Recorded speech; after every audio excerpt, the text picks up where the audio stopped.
Hello students, आप सभी लोगों का एबीएस ऑनलाइन स्टडी में स्वागत है। आज हम लोग कुछ इम्पॉर्टेंट कोऑर्डिनेट ज्योमेट्री के कुछ क्वेश्चंस हैं उसको सॉल्व करेंगे। जैसे क्वेश्चंस है, find the ratio in which y axis divides the line segment joining the point 6 - 4 and -2 -7। Also find the intersection point. पहले इसका मतलब हम लोग समझ लें। कह रहा है कि ये दो पॉइंट दिए हैं, इन दोनों पॉइंट को ज्वाइन करने वाली लाइन, मतलब इन दोनों पॉइंट को ज्वाइन करने वाली लाइन वाई एक्सिस को किस रेशियो में डिवाइड करती है और वाई एक्सिस को जहां काट रही है उसका कोऑर्डिनेट निकालना है। तो ऐसे क्वेश्चंस को सॉल्व करने से पहले एक जो है फिगर ड्रॉ कर लेते हैं। जैसे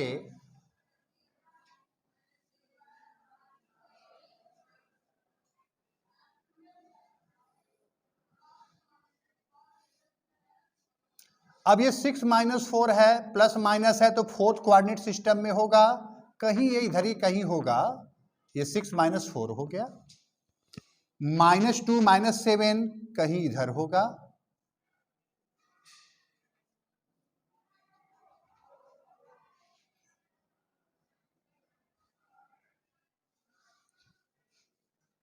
तो इस तरह से ये दोनों पॉइंट मिल गया। इसको थोड़ा सा यदि हम आगे ऐसे ड्रॉ कर दें,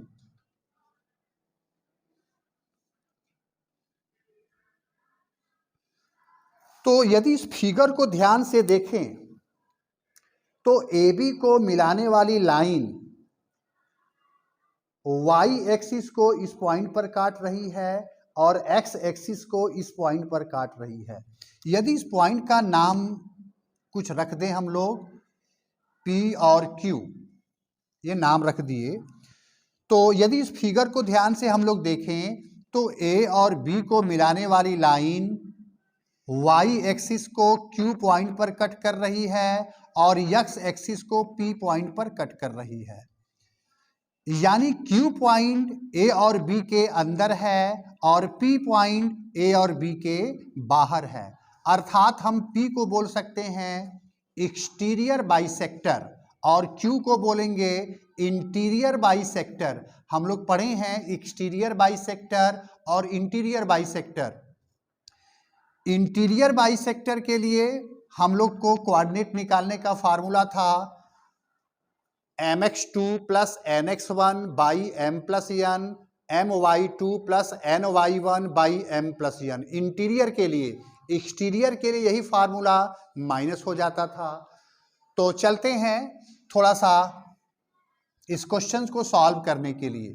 यदि हम Q पॉइंट की बात करें तो Q पॉइंट चूंकि y एक्सिस पर है और y एक्सिस पर यदि कोई पॉइंट रहता है तो उसके लिए हमेशा x की वैल्यू जो है 0 होती है, और x एक्सिस पर कोई पॉइंट रहे तो y की वैल्यू जो है हमेशा 0 रहती है।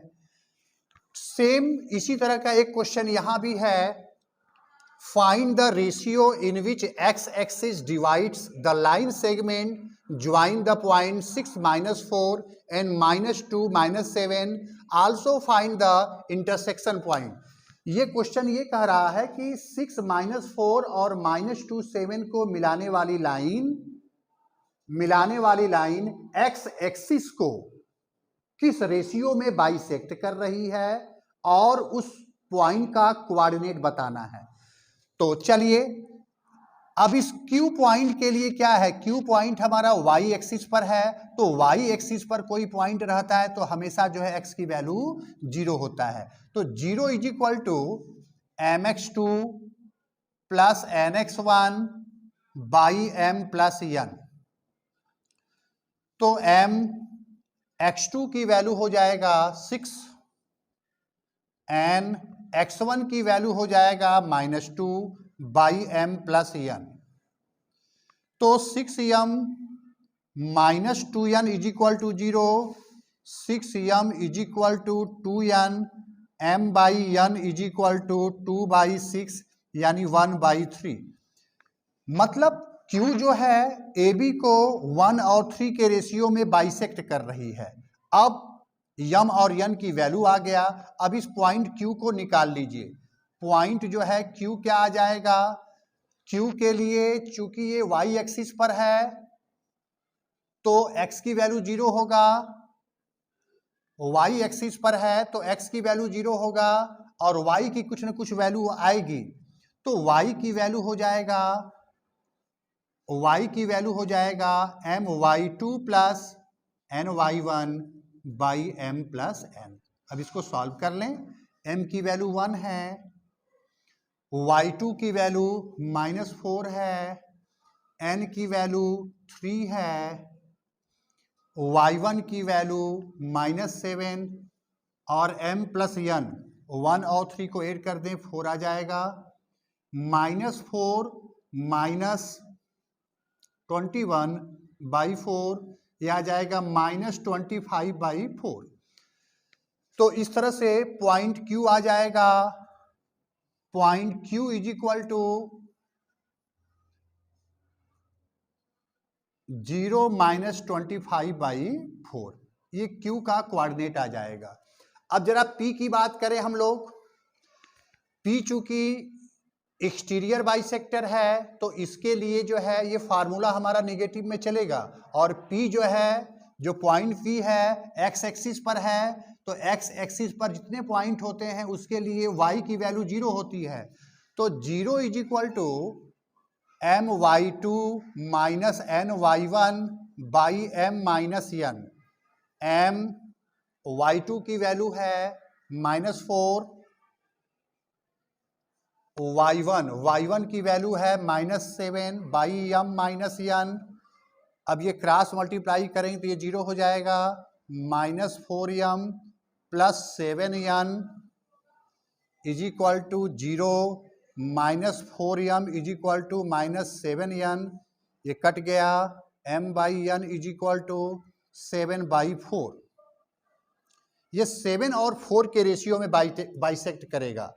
अब इसके बाद यदि पॉइंट P का हम लोग कोऑर्डिनेट निकालें तो पॉइंट P के लिए y की वैल्यू तो 0 है लेकिन x की कुछ ना कुछ वैल्यू आएगा। x is equal to mx2 minus nx1 by m minus n। m की वैल्यू 7 है, x2 की वैल्यू 6, n की वैल्यू 4, x1 की value -2 by m minus n। m है 7, 7 - 4। अब ये आ जाएगा 42 प्लस 8 बाई 3 माने 50 बाई 3। तो इस तरह से पॉइंट P आ जाएगा 50 बाई 3 और 0। चूंकि ये पॉइंट इधर है इसलिए इसके पहले जो है यहाँ माइनस लगा देंगे, क्योंकि इधर x की वैल्यू पॉजिटिव, इधर x की वैल्यू निगेटिव, इधर y की वैल्यू पॉजिटिव, इधर y की वैल्यू निगेटिव। तो पॉइंट P का कोऑर्डिनेट ये आ जाएगा, पॉइंट Q का कोऑर्डिनेट ये आ जाएगा।